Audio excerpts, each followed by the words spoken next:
So, Jethro, you're about to drive the car. I better show you how it works. That's Andy Wallace, Formula 1 winner and all-round top bloke. The car is the new Bugatti Chiron. Best day at work ever? I'm going to say maybe. Formalities over, now it's my turn. Okay, first go in a Chiron. It's one of those things you're not sure if it'll ever happen, so this is big, this is good. Okay, I should start slow, but there's quite a long straight road here, and I've been waiting too long to start too slow.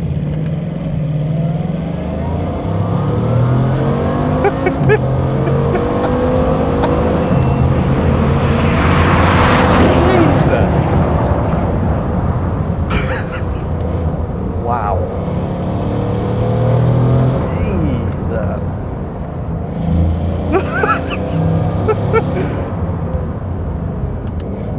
Yeah, this is...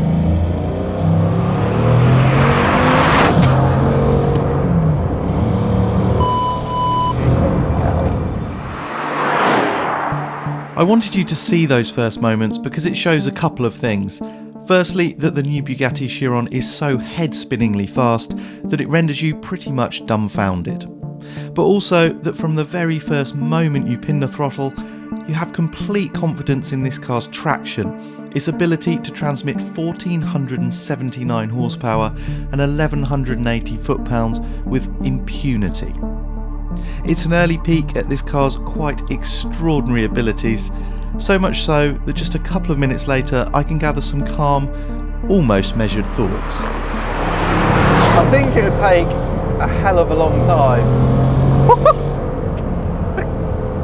just to get over the performance.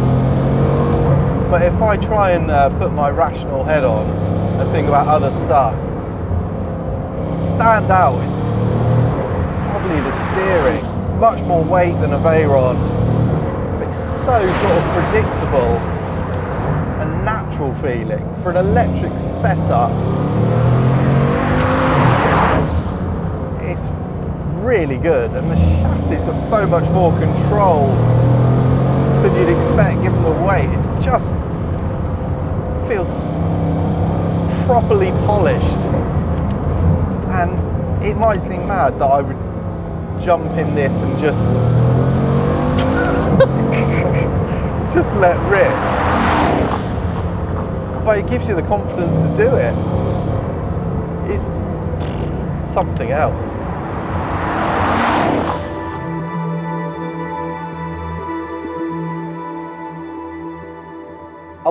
I don't know what to say, there's so much going on with this thing, but mostly it's that it isn't disparate parts, it's all together. So you expect to just be blown away by one thing, then maybe get diverted off by another, but it's like the whole thing is just as one. And I think that's bloody hard to do with a car with this much power and weight, to give it that level of, it just feels cohesive, and it feels like you could do anything with it. This sounds really wrong, but it feels like a normal car, and I mean that in a good way, because it feels extraordinary in what it can do, but it feels normal in that you feel like you can operate it, so you're not just this horrible weakest link, you're actually empowered to try and enjoy what it does. It's going to be quite a thing, I think, to get my head round over the course of the day.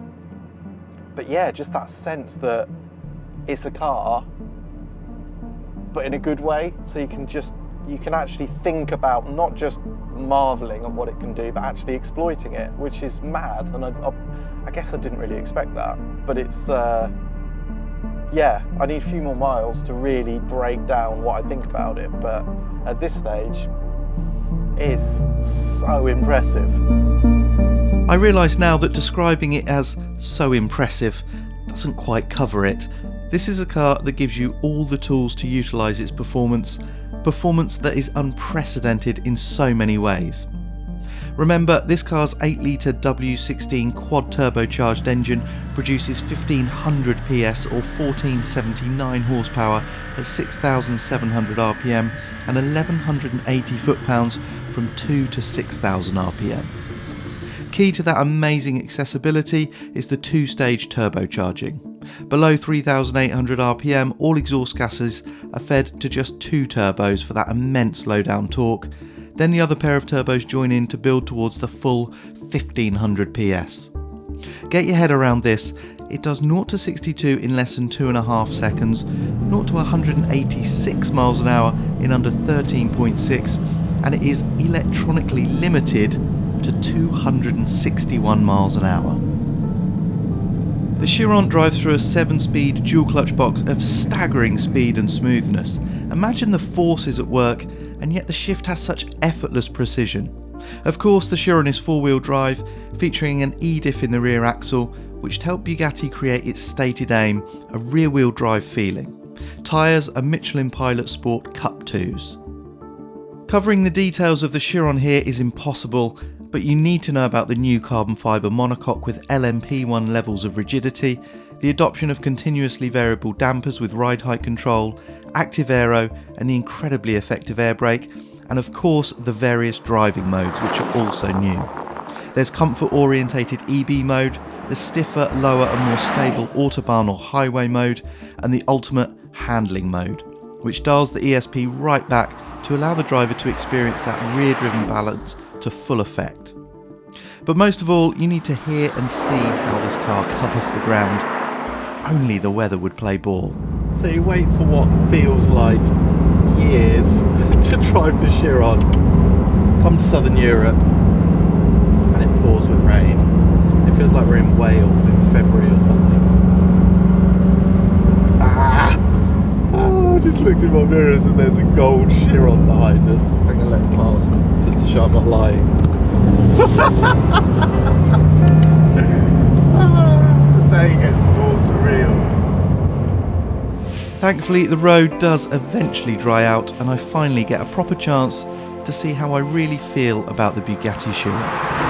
Alright, so I've had some time to attempt to collect some thoughts about this car. It's really, really difficult.